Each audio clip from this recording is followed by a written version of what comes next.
Here's something that came in the mail today, a Radio Shack model SA-155 integrated stereo amplifier. This is one of those little low-powered amplifiers that Radio Shack offered for many years. Actually, I think this is rated at somewhere around 2 watts per channel, and was around from 1994 until at least 2002. And it was sold under the Realistic brand name, Radio Shack brand, Optimus brand, and RCA brand. The reason I got this is so I can use it on the workbench to test out various audio devices. And since it's not that big, it won't take up a whole lot of valuable space. This amp has inputs for a tuner, auxiliary, and phono. And the nice thing about the phono input is it's switchable and can be used with either a ceramic cartridge or a magnetic cartridge. So I can use this to test out the older record changers and such that I often repair. And this also has a mono button on it, so you can use this with a mono sound source.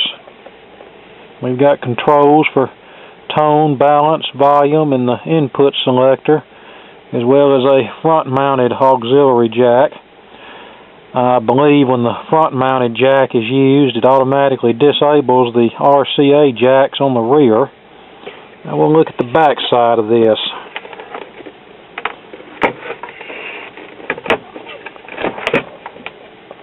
And here we go.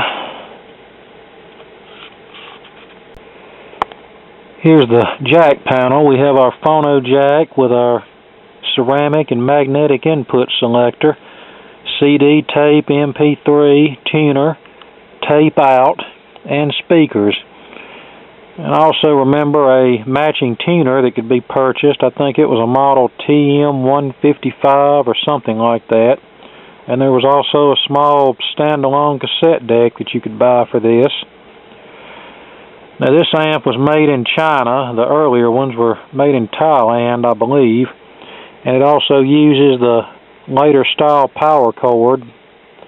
So I'm guessing this is probably no older than 1999 or so. Could even be from 2000 or 2001. So let's, just out of curiosity, let's open this and see what the inside looks like. Here it is with the cover removed. It's built decent enough for what it is. And I notice it uses some Nichicon capacitors, which is a good sign. Only thing I see is the way they have this ribbon cable sandwiched in here between these two capacitors. It seems like they could have done a little bit better job with that, but for what I'm going to use it for, I'm not complaining. And here is the output IC, which is an LA-4440, which cross-references to an NTE 1377. And the NTE specifications claim 6 watts per channel, but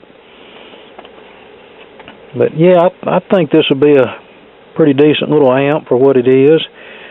Okay, I have not tested this, so let's round up some speakers and give this thing a shot and see how it sounds. Okay, I have the amplifier connected up to a CD player, and we're using a couple of early 1960s speakers that came with an old Heathkit stereo amp that I acquired. Let's turn it up and see what it sounds like.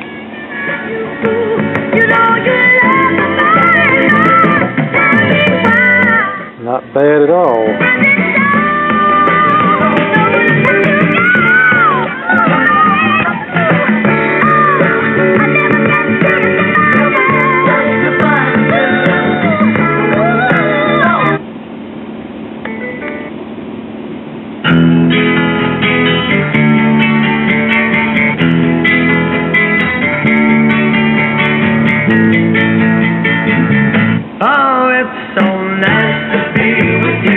Tone control.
just an old disc that I made myself, so it's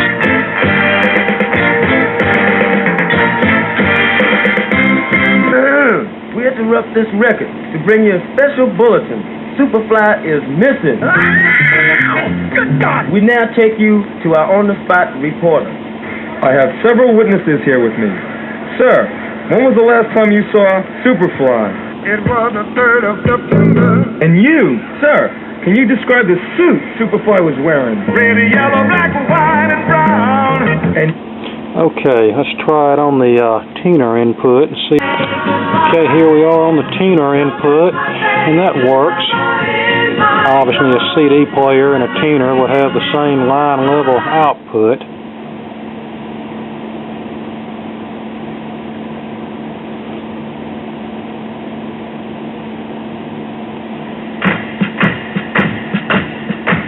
Remember when you ran away and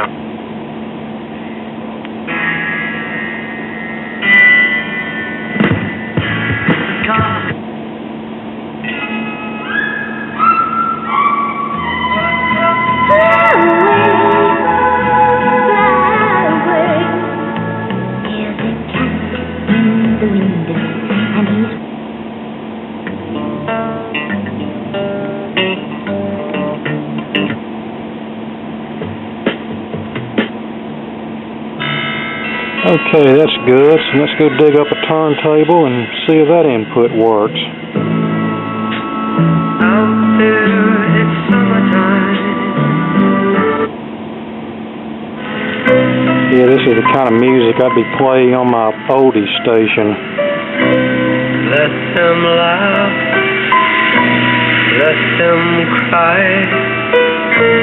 Time will pass. And we now have a turntable connected, equipped with a magnetic cartridge, playing a Owl Hurt record. It's coming through loud and clear.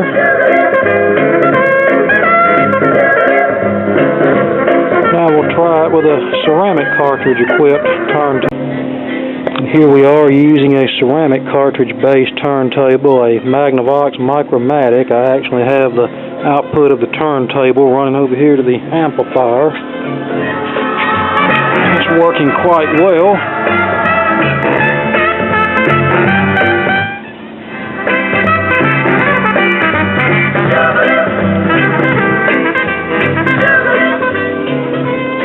Well, no complaints there.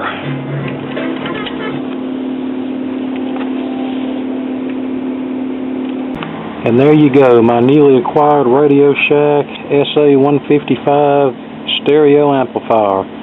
I'd highly recommend this little guy if you need a small amp for your tap or your workbench, or just need something small to listen to music on. It would also be good to use as a preamp for converting your records to digital files. And since it has a ceramic cartridge input, you can use an older record changer with a ceramic cartridge to copy your old 78s to a digital file.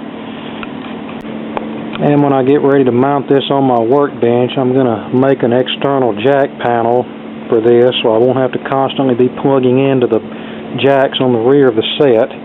That should make it more convenient for me and less wear and tear on the jacks. Okay, thanks for watching.